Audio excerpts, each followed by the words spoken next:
নমস্কার ভিউয়ার্স, শ্রী কিচেনে আপনাদের সবাইকে স্বাগত। আশা করি আপনারা সকলে ভালো আছেন এবং সুস্থ আছেন। আজকের ভিডিওতে আপনারা দেখবেন নরম তুলতুলে মালপোয়া রেসিপি। শীত পড়ে গেছে আর এই শীতের শুরুতেই খেজুরের গুড় দিয়ে নরম তুলতুলে মালপোয়া কার না ভালো লাগে বলুন। তাই এই ভিডিওতে আপনারা দেখবেন খুব সহজে মালপোয়া তৈরির রেসিপি। তাহলে চলুন রেসিপিটা দেরি না করে দেখে ফেলা যাক।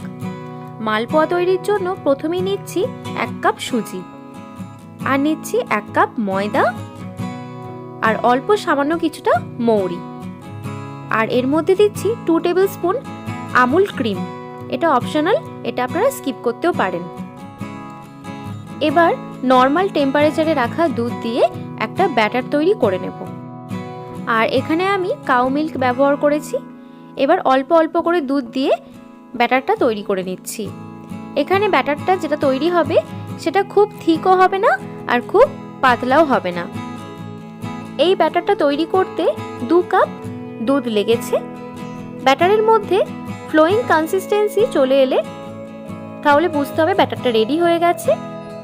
ব্যাটারটা তৈরি হয়ে গেলে এটাকে ঢাকা দিয়ে রেখে দেব 15 মিনিট সময় ধরে। আর এদিকে রসটা তৈরি করে নেব।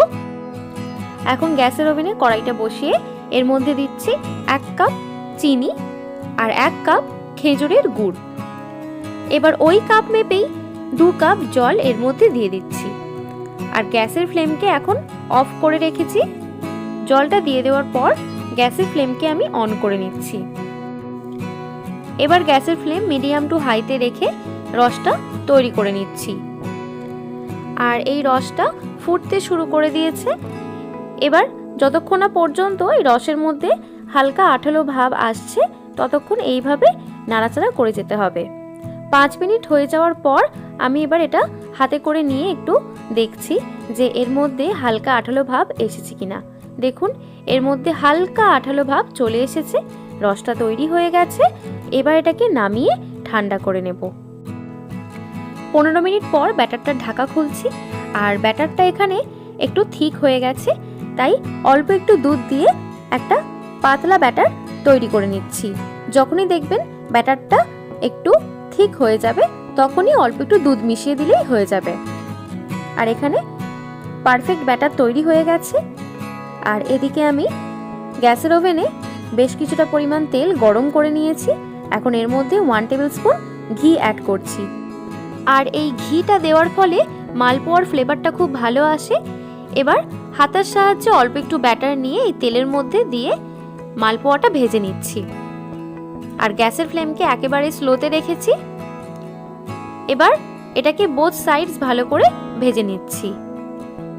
দেখুন, মালপোয়ার মধ্যে হালকা ব্রাউন কালার চলে এসেছে। এবার এটাকে তেল থেকে ছেঁকে তুলে নিচ্ছি। ঠিক একইভাবে আরও একটা তৈরি করছি। দেখুন, প্রথমে হাতের সাহায্যে ব্যাটারটা নিয়ে এইভাবে তেলের মধ্যে দিয়ে এটাকে ভেজে নিচ্ছি। এবার বাকি যে ব্যাটারটা রয়েছে সেটা থেকেও ঠিক একইভাবে মালপোয়া তৈরি করে নেব। সবকটা মালপোয়া একইভাবে ভেজে নেওয়া হয়ে গেলে আগে যে রসটা তৈরি করে রেখেছিলাম, রসটা সম্পূর্ণ ঠান্ডা হয়ে গেছে। এবার প্রথমে 4টে মালপোয়া এই রসের মধ্যে দিয়ে ডুবিয়ে দিচ্ছি। এখানে রসটা যেহেতু অল্প তাই প্রথমে আমি 4টে মালপোয়া দিয়েছি।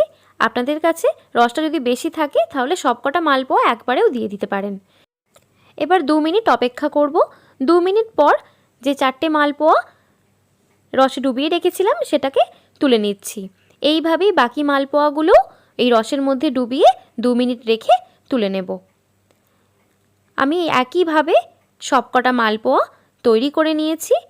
এখানে মালপোয়াটা একদম রেডি হয়ে গেছে। এরকমভাবে মালপোয়া যদি আপনারাও বাড়িতে করেন আশা রাখছি সবার ভালো লাগবে।